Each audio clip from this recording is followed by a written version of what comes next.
নমস্কার বন্ধুরা, চলে আসলাম আজকে রোববার। তো এটা ছিল গেল রোববার, তার আগের রোববার। তো সকাল থেকে ব্লগটা স্টার্ট করছি।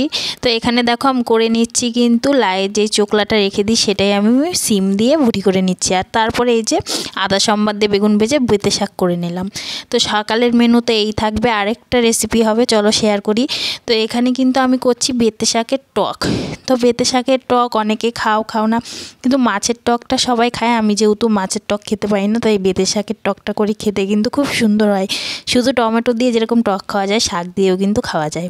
তো এটা কিন্তু আমি নিজের মাথা থেকে বার করেছি যে টক সব কিছু দিয়ে খাওয়া যাবে, তাহলে শাকে খাওয়া যাবে না কেন। তো আমি বেঁতে শাকের টক করে নিলাম। তারপরে দেখো আমি নিয়ে এসছে ইঁচড়। তো এই সিজনে প্রথমবার কিন্তু ইঁচড় নিয়ে এসছে। তো ভালো করে সেদ্ধ করে আমি জলটা ঝরিয়ে নেবো। তারপরে এদিকে তেজপাতা, শুকনো লঙ্কা, জিরে ফোড়ন দিয়ে টমেটো, লঙ্কা, আদা কুচি দিয়ে দিলাম।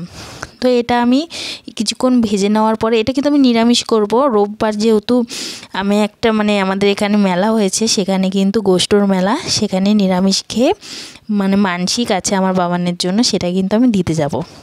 আর রোববার যেহেতু নিরামিষ খেতেই চায় না বাচ্চারা, তাই বলেছি বাজার থেকে এমন কিছু করো যাতে বাচ্চারা খেতে চায়। তো এই যে এই রান্না করলাম। আর এইদিকে কিন্তু একটু দিয়ে দিলাম চিনি ফেলে, দিয়ে ভালো করে মশলা দিয়ে কষিয়ে ভালো করে তারপরে দিয়ে দেবো জল। তো এইদিকে দেখো আমার টমেটোর টকটা একদম রেডি। খুব সুন্দর হয়েছে কিন্তু খেতে, সত্যি গরম ভাত থেকে শীতের দিনে কিন্তু এই টক ভালো লাগে। তো এইদিকে দেখো আমার টমেটো দিয়ে বেঁতে শাকের টক রেডি। তো এইদিকে দেখো আবার ইঁচড়ের দিকে চলে আসলাম। ইঁচড়টা ভালো করে কষিয়ে ঝোল দিয়ে দিলাম। তো ফুটছে।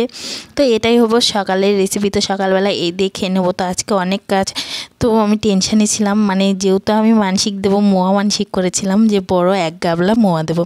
তো সেখানে তো আমি একা বাচ্চা কাচ্চা নিয়ে তো খুব ঝামেলা হয়ে যায়, টেনশানেই ছিলাম। তো তাড়াতাড়ি করছিলাম যে কী দিয়ে কী করব, কীভাবে করব।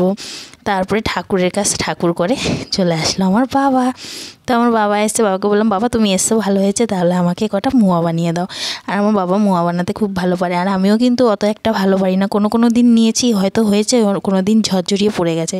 তো যাই হোক, তারপরে এদিকে কিন্তু আজ আমি করব, দেখো সব গুছিয়ে নিয়েছি, ফ্রাইড রাইস। তো যেহেতু বাচ্চারা খাবে না, নিরামিষ খেতে চায় না, সেজন্য কিন্তু ফ্রাইড রাইস আর আলুর দম করবো। আর এদিকে দেখো গুড়টাও কিন্তু আমি ভালো করে জাল দিয়ে নিচ্ছি। তো পাক আসবে, পাক আসলেই মোটা হয়ে যাবে। আর আমি একবারে 2 কেজি করবো, যার জন্য কিন্তু একটু টেনশানে আছি যে কী দিয়ে কী করব। তারপরে এই যে আমার বাবা দেখো কী সুন্দর নাড়াচাড়া করছে। এতটা কিন্তু আমি নিজেও নাড়াচাড়া করতে পারবো না, আমার বাবা খুব ভালো পারে। তো বাবাকে বললাম, বাবা বললো দে আমি করে দিচ্ছি হাতে হাতে। তো আমি দেখো ভালো করে পাক দিয়ে নিলাম। পাকটাও মোয়ার যে এই গুড়ের পাকটা, সেটাই কিন্তু মেন। এতদিনেও বুঝলাম, সত্যি যত বয়স হবে তত আমরা অনেক কিছু শিখবো। তা আগে যেটা পারতাম না, এখন কিন্তু শিখে নিয়েছি। আর এদিকে আমি আর আমার বাবা করে নিচ্ছি, আর সাথে আমার যাও কিন্তু করছে। আর আমার যা ভিডিও করছিল, তো আমার যা পরে করবে। তো এদিকে ভিডিও করারও তো একটা লোকের দরকার, তাই আমার যা ভিডিও করে দিচ্ছিলো। আর এদিকে দেখো আমার 2 প্যাকেট করা কমপ্লিট হয়ে গেছে। আর এইদিকে 2 প্যাকেট আছে, তার জন্য আবার কিন্তু কড়াইতে গুড় দিয়ে দিলাম। তো গুড় দিয়ে এদিকে আমার রান্নার দেরি হয়ে যাচ্ছে, 1:30 বেজে গেছে, বললো বড়মশাই দাও আমি করি। তো এদিকে দেখো নিজে কিন্তু সব কিছু করে নিল, সবই পারে, খালি আমি একটুখানি এগুলো সব কেটে কুটে রেডি করে দিয়েছি, যাতে খুব সহজে রান্নাটা করে নিতে পারে। তো এদিকে দেখো গুড়টাও কিন্তু আমার পাক হয়ে আসবে। আর এদিকে দেখো তোমাদের আরেক ঝলক দেখিয়ে নিচ্ছি। আর এইদিকে দেখো ফ্রাইড রাইসটা পুরো রেডি, আর হাঁড়ির মধ্যে কিন্তু দমে দিয়ে দিয়েছি।